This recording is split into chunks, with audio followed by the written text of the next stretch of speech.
This video is brought to you by Storyblocks. Imagine you were a kid walking into a theater to see Spy Kids 3D in 2003. Or okay, maybe you were a kid when Jaws 3D came out. Whichever the case may be, no one forgets the paper 3D glasses that cut into the sides of your ears by the end of the movie. Yet, it was all still so new, and the promise of what it could bring kept you interested in seeing movies in 3D. It was super cool, objects flying out of the screen, almost hitting you in the face. But then, eventually, year after year of the same thing, you realize that it was never going to move past the gimmick stage and truly try to be immersive, and that studios were just doing it to make extra money from you. And even when Avatar hit the stage in 2009 and showed you the potential 3D had to be immersive if treated with respect, you didn't care because the bias towards 3D was already set in your head. It sucks. And that was further hammered in after terrible 3D movie conversions after the success of Avatar. Audiences, including you, had seen enough of 3D. Today we will be exploring the appeal and the pitfalls of 3D and why audiences seemingly decided to reject the third dimension for their own viewing experiences, and whether or not this format could see a resurgence in the future, or if, like you said, it just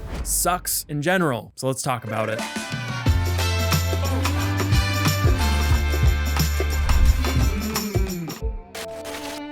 You know what also sucks? Trying to find the right video or asset to go over just that one part of your video that you just can't figure out what to put there.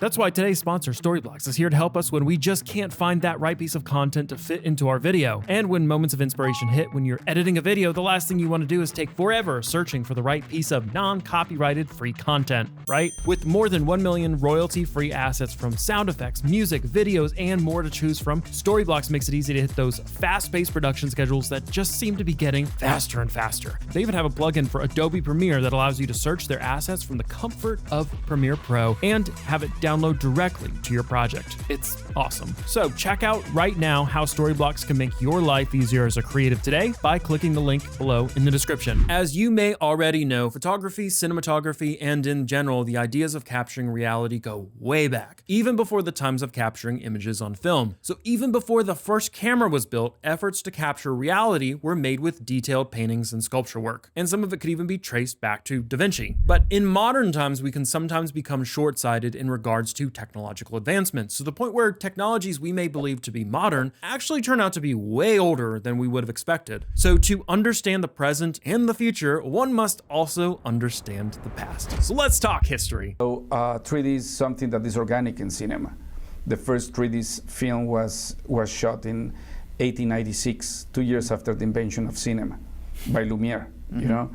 And in many ways, he intended cinema to be 3D.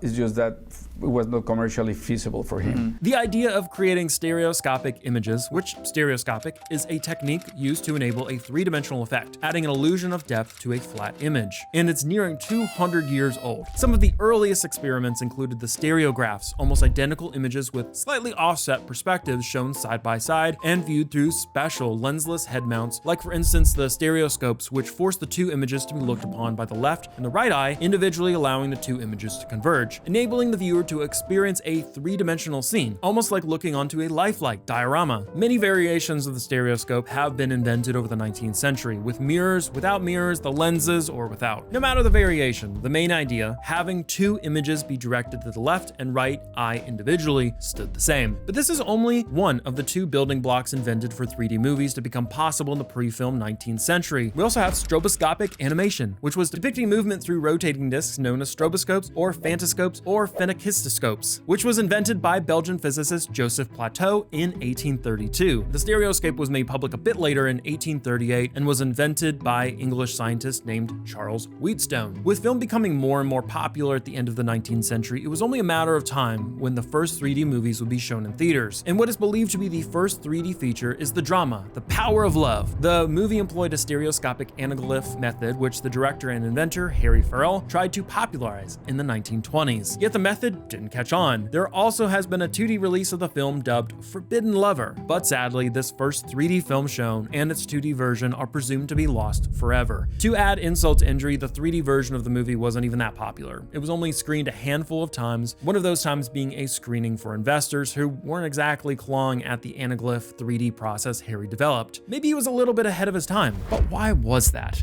Don't just watch television, experience it. As 7-Eleven presents Box-O-Rama, 2 nights of outrageous interactive comedy events and 3D.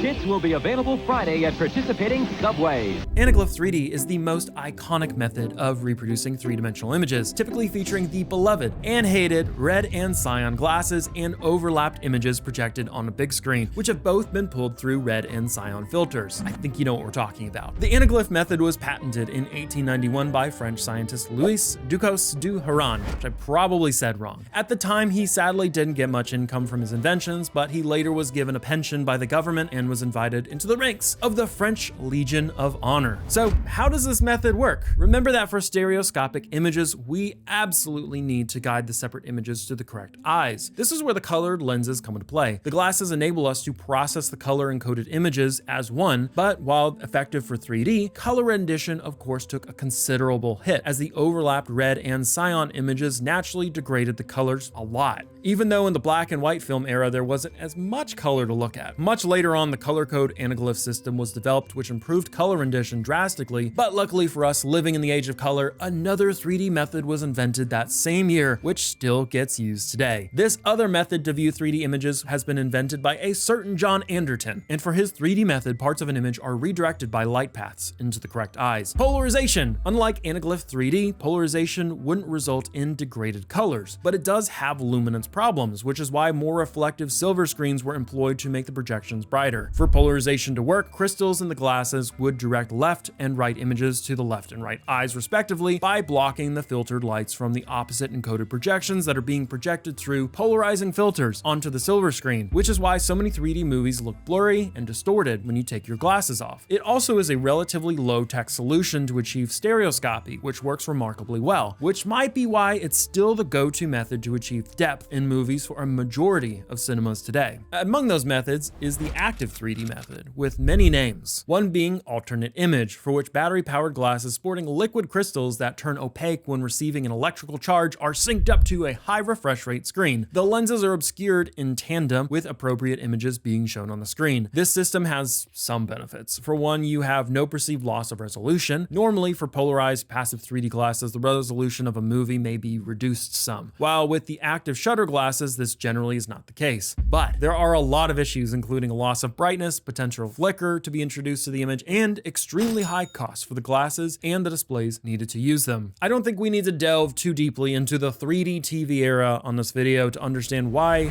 these just didn't catch on. Finally, we arrive in modern times. We still see the use of multiple cameras to achieve stereoscopy today, like the Fusion 3D beam splitter rig James Cameron utilized for filming Avatar that brought 3D to the forefront in 2009. 3D, I think, was perceived as a risk in 2009. Yeah.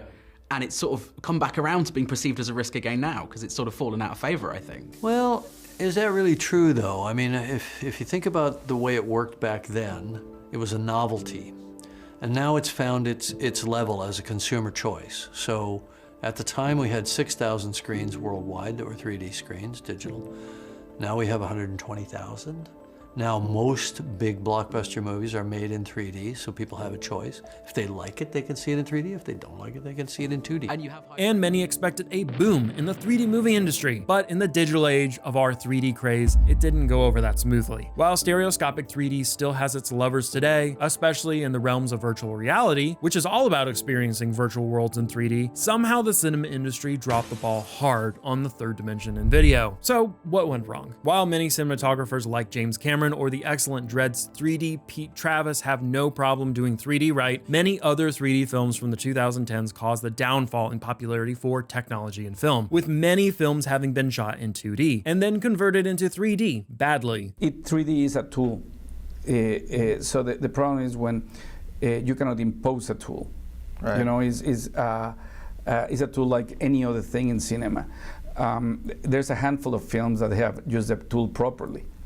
Most of the time, 3D is just an imposition, is an afterthought of films that were not designed to be 3D. Many films, such as The Chronicles of Narnia, for instance, have been post-converted into 3D after the fact. And many times studios really cheap out on doing that just to get movies in 3D, especially back when it was semi-popular following the release of Avatar. Now, post-converted does not automatically mean bad for 3D. Many 3D TVs, for instance, can automatically convert a 2D image stream into stereoscopic 3D images, which is a popular use case for video games which do not have native 3D support, or also for watching movies that have never been released in 3D, although your results can vary on that, as there is no real depth information or offset images to compare, like with a movie that has 2 cameras. A TV actively live converting an image into stereo 3D also is less favorable to manual or semi-automatic 3D conversion for a 3D release of the film, and even here not all the films are created equal. Now, animated movies can be completely re-rendered by using a second virtual camera beside the original one in order to achieve a stereoscopic effect. A labor-intensive process, but one that would totally be worth it. Meanwhile, for more traditional movies, one would need to go through the scenes one by one and adjust carefully the source material, carefully tweaking the depth cues in order to achieve a 3D effect. So when it's rushed, you kind of see why it doesn't look that good. Even movies which were shot in 3D have made use of post-conversion for select scenes, and there could be many reasons as to why. Some practical effects are rather impractical to shoot with a stereo rig, as the offset cameras could reveal how a practical effect was achieved. Forced perspective tricks could be laid bare, or maybe a beam splitter rig is just too big or too expensive for a scene. Great post-conversion exists, and they may even be so good that we wouldn't notice that they are post-converted, but sadly the negative totally obscures the positive, as audience members vividly remember having wasted too much money and being disappointed on a weak 3D adaptation of a film, rather than the times they've been blown away or fully immersed in a good 3D rework. There's also another reason why many do not see the point in 3D, or rather its depth, which would be biological limitations some of us have. Quite a few people have difficulties perceiving depth or are completely stereo blind. For people with complete stereo blindness, it of course doesn't make much sense to watch a movie in 3D, even when James Cameron insists you do. Which, to be fair to Cameron, he has a point when it comes to 3D. If any of you have had the chance to watch Avatar: Way of Water in 3D, you know what I'm talking about. When done correctly with great care taken to making sure the quality of the image is not affected by the introduction of 3D, you get an amazing experience. And while sure, it does take a little bit to get used to watching content that way, you can see Cameron starting to get closer in certain aspects to getting rid of that uncanny valley feeling you get when watching 3D content at times. 3D can be a viable format option, but if used, it has to be done so with care and purpose. Otherwise, the viewing experience is just dumb, and it further pushes the idea that 3D is nothing more than a money-grabbing gimmick, which is too often the truth. In the end, depth perception isn't the end-all be-all for experiencing a great movie, but if you want to see something in 3D, maybe you should check out Avatar 2: Way of Water. And if you want to know more about the weird 3D cameras used for that film,